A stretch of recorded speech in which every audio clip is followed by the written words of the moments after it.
ملا یوگی نہیں ہم رضویوں کو آپ کا دامن وفاداری، یہ اختر کا وفاداری، یہ اختر کا سلا سجد رضا تم وہ وفاداری، یہ اختر کا سلا سجد رضا تم وہ۔ بادِ توحید کی مت والو، شمع رسالت کی پروانوں، السلام علیکم ورحمۃ اللہ وبرکاتہ۔ الحمد للہ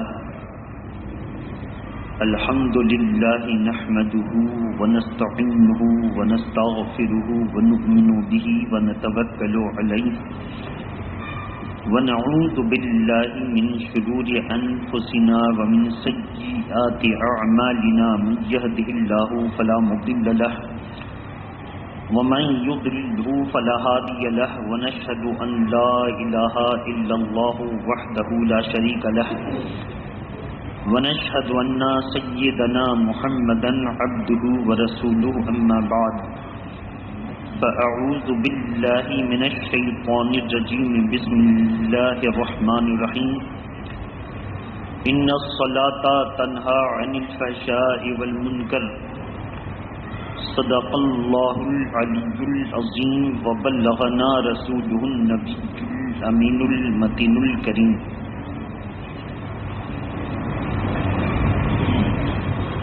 وہی رب ہے جس نے تجھ کو ہمتن کرم بنایا، وہی رب ہے جس نے تجھ کو ہمتن کرم بنایا، ہمیں بھیک مانگنے کو تیرا آستاں بتایا، تجھے حمد ہے خدایا۔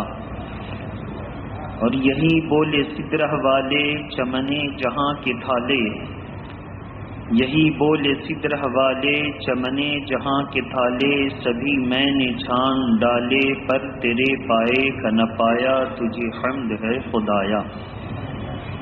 عزیزان ملت اسلامیہ، آج کی اس محفل نور میں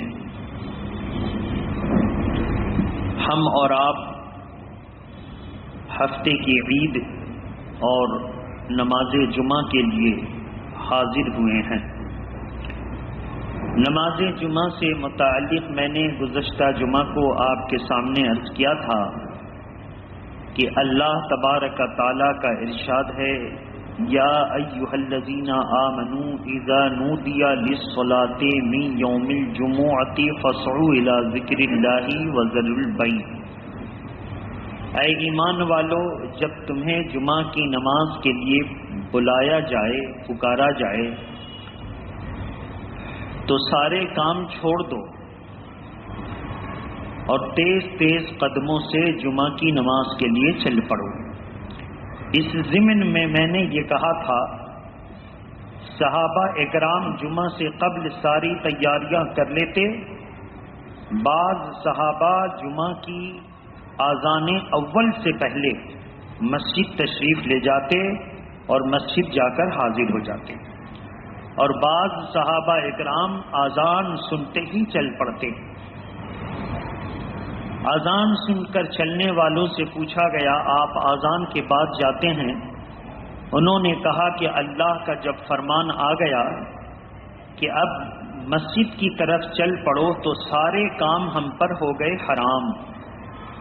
اذان سننے کے بعد بھی اگر ہم خرید و فروخت کرتے ہیں، اذان سننے کے بعد بھی ہم اگر نماز کی طرف نہیں جاتے ہیں تو یہ گناہ کبیرہ ہے، اور تمام خرید و فروخت سے آنے والے منافع یہ سب حرام ہوں گے۔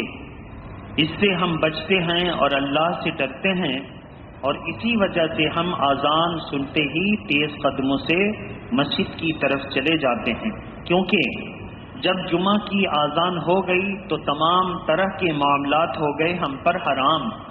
اب ہم اگر خرید و فروخت کریں گے تو وہ ساری آمدنیاں ناجائز ہوں گی، اور ہم ناجائز آمدنی کو جائز آمدنی میں ملانا نہیں چاہتے۔ بہرحال آج اسی کڑی پر گفتگو ہوگی کہ ہم اپنی نماز کی اور طرح سے حفاظت کیسے کریں۔ محبت کے ساتھ درود شریف پڑھ لیں۔ اللہم صلی علی سیدنا شفینا حبیبنا مولانا محمد وآلہ واصحابہ وبارک وسلم صلاۃ و سلام علیک یا رسول اللہ۔ نماز بچانے کی فکر، اس فکر کا نام یہ ہے کہ ہم ہر وہ خرابی جس سے ہماری نماز مکروہ تحریمی ہو یا مکروہ تنزیہی، کراہیت تنزیہی اور کراہیت تحریمی کے ساتھ پڑھے جانے والی نماز سے اپنی نماز کو بچائیں، اپنی نماز کی حفاظت کریں۔ اور کراہیت تحریمی کے ساتھ جو نماز پڑھی گئی اس کا حکم ہے کہ پھر سے دہرانا واجب ہے۔ تو اب اندازہ کریں، اتنی محنت سے ہم نے نماز پڑھی، اتنا جتن کیا، اتنا اہتمام کیا، اور شریعت کا حکم ہے کہ پھر سے نماز پڑھو، تو ہماری نماز ہی نہ ہوگی۔ اسی لیے قرآن مجید پارہ نمبر 21 نے ارشاد فرمایا، ان الصلاۃ تنہی عن الفحشاء والمنکر، بے شک نماز تمام بے حیائیوں اور برائی کی باتوں سے روکتی ہے۔ اسی وجہ سے آدمی کی نماز شریعت کے دائرے میں نماز ہی نہیں ہوتی تو برائی سے اور بے حیائی سے اس کی نماز کیسے روک سکتی ہے؟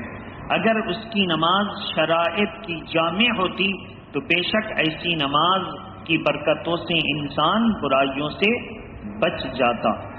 درود شریف پڑھ لیں۔ اللہم صلی علی سیدنا شفینا حبیبنا مولانا محمد وآلہ واصحابہ وبارک وسلم صلاۃ و سلام علیک یا رسول اللہ۔ نماز کے لیے ہم آ رہے ہوتے ہیں تو ہمارے ذہن میں ایک بات ہوتی ہے، اور نماز بچانے کی فکر ہر مسلمان کو کرنی چاہیے۔ نماز بچانے کی فکر بہت سی ہے، طریقہ بہت سا ہے، بہت سی باتوں سے اپنی نماز کی حفاظت کرنی ہے۔ ان میں سے ایک کہ ہم جب نماز کے لیے کھڑے ہوتے ہیں تو اپنے پاجامے اور پینٹ کے پائچے کو فولڈ کر لیتے ہیں، موڑ لیتے ہیں۔ اپنی آستینوں کو ہم لوگ فولڈ کر لیتے ہیں، موڑ لیتے ہیں، اور سمجھتے ہیں کہ اس طرح ہماری نماز اور اچھے طریقے سے ہوگی۔ یہ طریقہ نہایت غلط ہے۔ جب ہم نے بخاری شریف کی شرح علامہ بدر الدین عینی کی کتاب پر نظر فرمائی تو میں نے یہ محسوس کیا کہ علامہ بدر الدین عینی جو بخاری شریف کے شارح ہیں، انہوں نے اپنی کتاب، اپنی مصنف میں اس کی مکمل تشریح فرمائی ہے کہ اللہ کے پیارے نبی صلی اللہ تعالی علیہ وسلم نے نماز کے متعلق فرمایا کہ اپنی نمازوں کی حفاظت کرو، نہ نماز میں کف ثوب کرو، نہ اسبال کرو، نہ کف ثوب کرو، نہ اسبال کرو۔ اس میں ایک شرط کے ساتھ مکروہ تحریمی ہے اور ایک مطلقاً مکروہ تحریمی ہے۔ مثلا اگر کوئی اپنی آستین کو موڑتا ہے یا اپنے پینٹ اور پاجامے کے پائچے کو فولڈ کرتا ہے، موڑتا ہے، تو اس میں دو صورت، یا تو غرور کی بنیاد پر وہ اپنے پائجامے کو لٹکا کر پہن رہا تھا تو موڑ رہا ہے، یا پھر یوں ہی موڑ رہا ہے۔ ایسی صورت میں موڑنا بہرحال مکروہ تحریمی ہے۔ موڑنا کسی صورت میں بچ نہیں سکتا، موڑنا مکروہ تحریمی ہے، اور جس نماز کو مکروہ تحریمی کے حالت میں ادا کی جائے وہ نماز پھر سے دہرانی واجب ہے۔ اگر نماز نہ پڑھے گا تو گناہ کبیرہ ہوگا اور ایسی نماز اس کو نفع نہ دے سکے گی۔ بہرحال ایک ہے کپڑا کو لٹکا کر پہننا، کپڑے کو لٹکا کر پہننا، تو جب پاجامہ وہ لٹکا کر پہنتا ہے، پینٹ لٹکا کر پہنتا ہے، تو اس کے بارے میں حکم ہے کہ ایک مسلمان اپنا پائجامہ اور اپنا پینٹ ایسی سلوائے، پینٹ مؤنث ہے، پائجامہ مذکر، پینٹ ایسی سلوائے کہ اس کے پائچے جو ہے گھٹی سے نیچے یعنی ٹخنا سے نیچے نہ لٹکے، ٹخنا سے اوپر رہے۔ اگر ٹخنا سے نیچے لٹک رہا ہے تو اللہ کے پیارے نبی نے فرمایا، جس نے تکبر کی بنیاد پر اپنے کپڑے کو لٹکایا اپنی ازار کو لٹکایا، اپنے پائجامے کو لٹکایا، وہ جہنم میں ہے تکبر کی بنیاد پر۔ مگر یہاں تو ایک بچاؤ ہے کہ اگر تکبر کی راہ سے لٹکاتا ہے تو جہنم میں، اور اگر تکبر کی راہ سے نہیں لٹکاتا ہے تو کیا ہے؟ سرکار سیدنا عمر فاروق اعظم نے جب یہ حدیث پاک سنی تو بے چین ہو کر کھڑے ہو گئے، کہا یا رسول اللہ، ہمارا جسم کچھ اس طرح ہے کہ اگر ہم پائجامے کے ازار بند کو باندھتے ہیں، ذرا سی تساہلی ہوتی ہے تو وہ نیچے کو کھسک جاتا ہے، اور نیچے کھسک جانے کی وجہ سے ہمارا ٹخنا پاجامے کے پانچے سے چھپ جاتا ہے۔ تو اے اللہ کے پیارے نبی، کیا یہ حکم ہمارے لیے بھی ہے؟ میرے آقا فرماتے ہیں تم اس میں شامل نہیں ہو، یعنی تم کو اس حکم میں شامل نہیں کیا گیا، کیونکہ تمہارا پیجامہ تکبر کی بنیاد پر نہیں لٹکتا۔ جن کا پیجامہ تکبر کی بنیاد پر لٹکتا ہے وہ جہنم میں ہے۔ تو اس سے بات واضح ہو گئی کہ جس کو تکبر ہے وہ زیادہ فکر کرے کہ تکبر کو دور کرے۔ ایسا کیوں؟ پہلے جب وہ دور تھا کہ غربت و افلاس زیادہ تھی، اتنی غربت و افلاس کہ جو لوگ باہر سے آئے اور ان کو سنتیں ادا کرنی ہیں تو وہ سنت ادا کرنے سے پہلے نہ بیٹھیں، بلکہ وضو کر کے آئے اور سنت کو کھڑے کھڑے شروع کر دیا۔ یہی طریقہ ہے، اگر وہ آئے اور بیٹھے اور پھر سنت کے لیے کھڑے ہوئے تو تحیۃ الوضو اور دخول المسجد دونوں کا ثواب جاتا رہا۔ لہذا جو مسجد میں داخل ہو وہ کھڑا ہی کھڑا سنت کی نیت کر لے، کھڑا ہی کھڑا دخول المسجد تحیۃ الوضو پڑھ لے۔ اگر بیٹھا اور پھر کھڑے ہو کہ اس نے نیت کی تو گویا اس نے اپنی نماز کو ضائع کر دیا۔ آپ جتنا سمجھائیں لیکن کسی کے جہل والے دماغ میں جو گھسا ہے وہ سمجھ میں بات نہیں آتی، تو ان کا اپنا نقصان ہے۔ شریعت کا حکم یہی ہے، اللہ کے پیارے نبی نے فرمایا تمہاری نماز کی اللہ کو کوئی ضرورت نہیں ہے، اللہ تو یہ چاہتا ہے کہ تم میرے حکم اور نبی کے طریقے پر عمل کر رہے ہو کہ نہیں کر رہے ہو، اور ان دونوں کے خلاف ہے تو جو چاہیں کریں اور جتنی چاہیں نماز پڑھ لیں، جب اللہ کا عذاب آئے گا تو کوئی دعا درود ان کی کام نہ آ سکے گی۔ درود شریف پڑھیں، اللہم صلی علی سیدنا شفینا حبیبنا مولانا محمد وآلہ وصحابہ وبارک وسلم۔ مکبروں سے گزارش ہے کہ آپ اپنی اپنی جگہ پر تکبیر کے کام کی ذمہ داری کو یقینی طور پر بہتر سے بہتر کریں اور نماز میں خلل کا سبب نہ ہو۔ بہرحال کیونکہ مائک کی آواز یہ آواز صدائے بازگشت ہے، صدائے بازگشت ہے، اور اس پر ہمارے فقہا نے طویل بحث کرنے کے بعد کہا کہ اس پر نماز نہیں ہوتی۔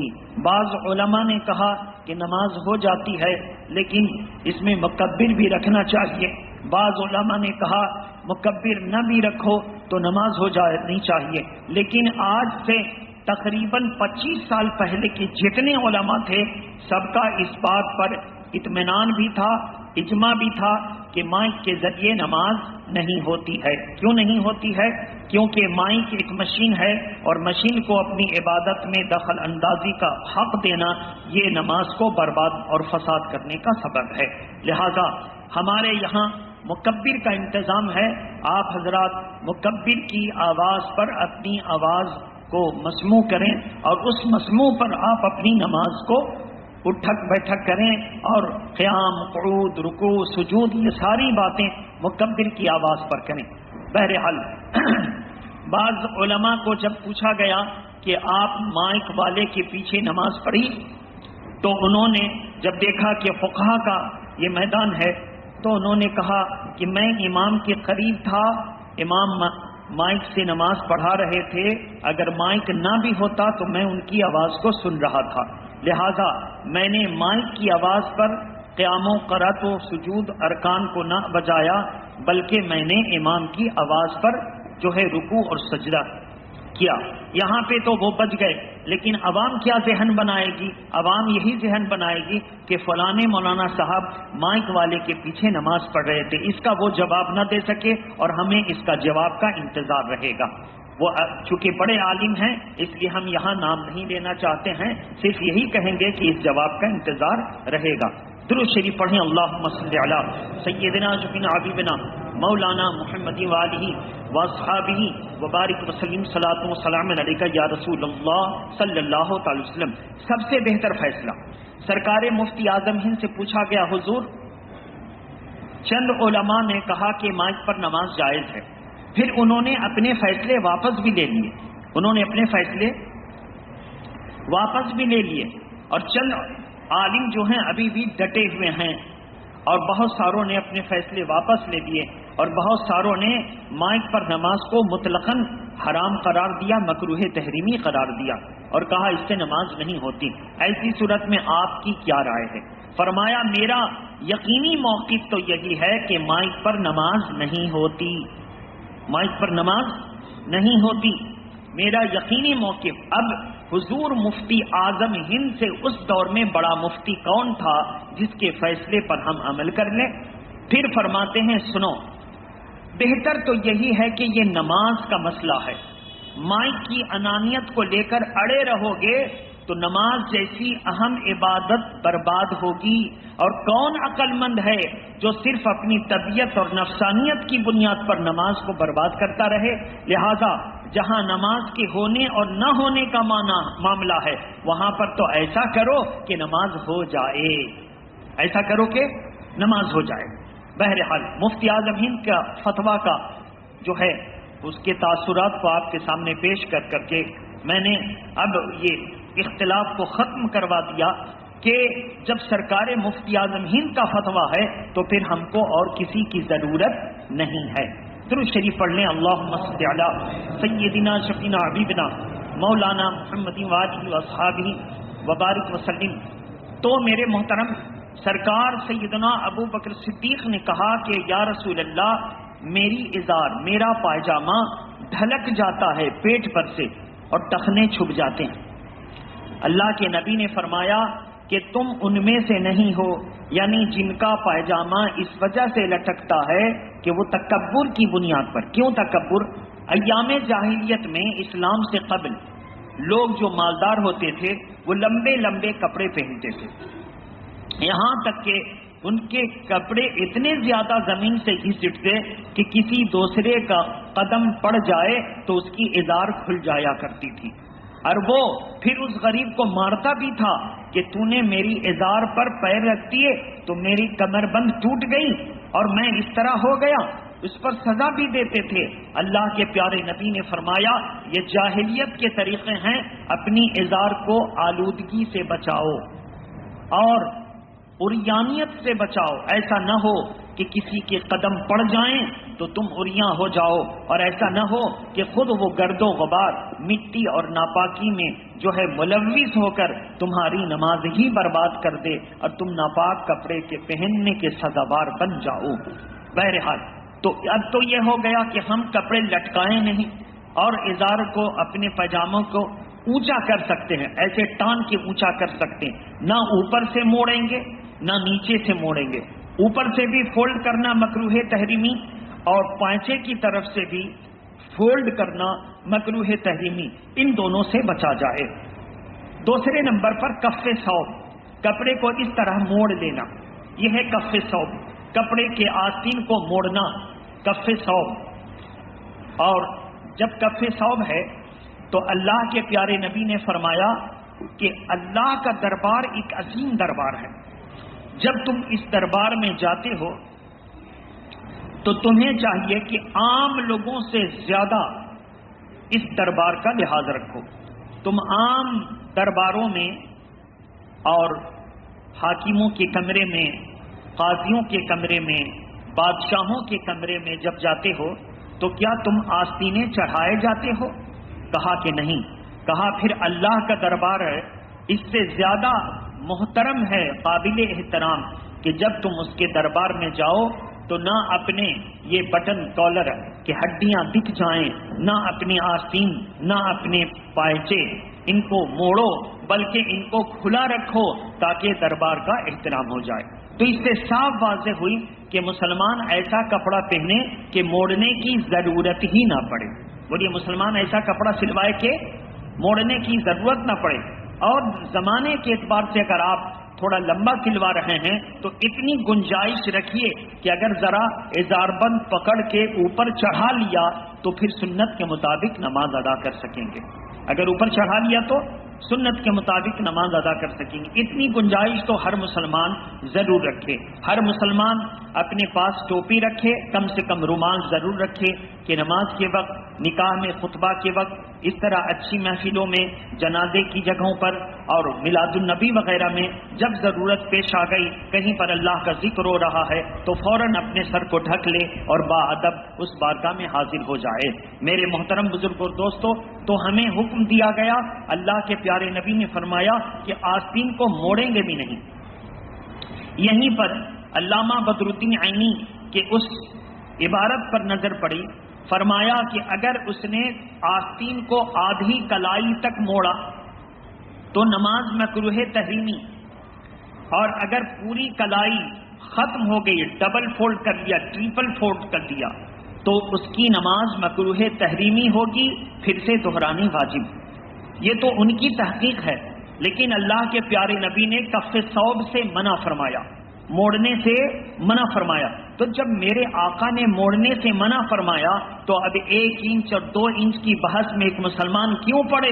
وہ اتنا بڑا عالم نہیں ہے کہ وہ اپنے سے اندازہ کر لے نماز ہوئی کہ نہیں ہوئی, نماز ہوئی کہ نہیں ہوئی. اس کو تو حکم حضور کا ہے کہ نہ موڑے, تو ہم پر لازم ہے کہ ہم موڑے ہی نہیں.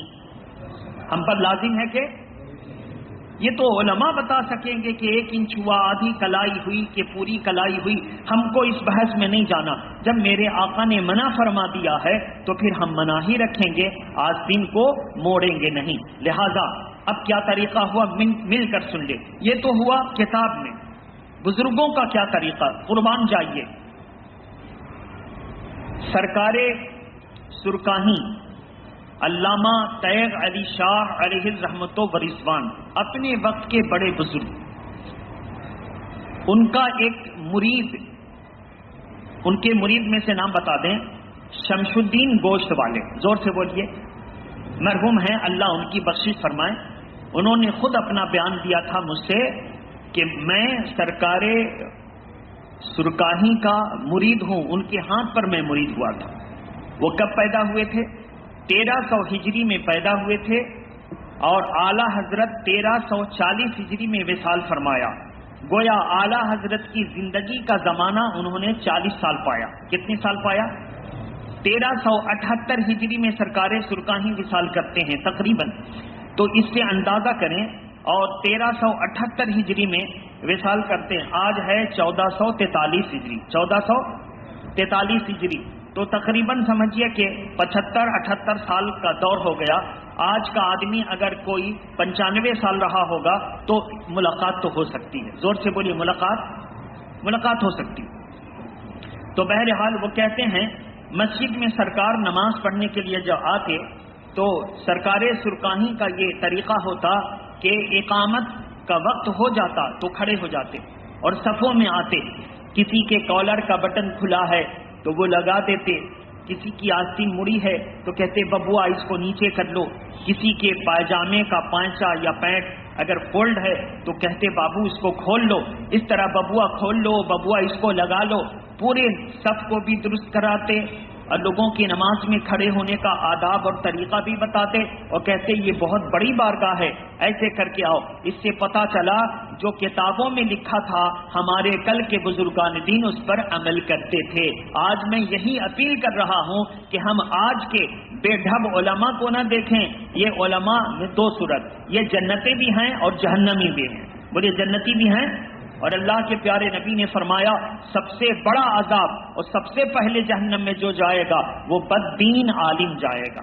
کیونکہ اس لیے اس پر سب سے بڑا عذاب ہوگا کہ اس کی بددینیت کی وجہ سے بہت سے لوگ گمراہ ہو گئے.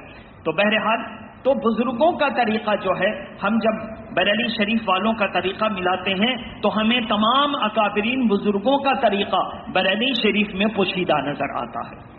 اس کا مطلب صاف صاف کہہ لیجئے کہ اعلیٰ حضرت فاضل بریلوی کی جتنی کتاب ہم آپ کو بتا دیں, دیوبندی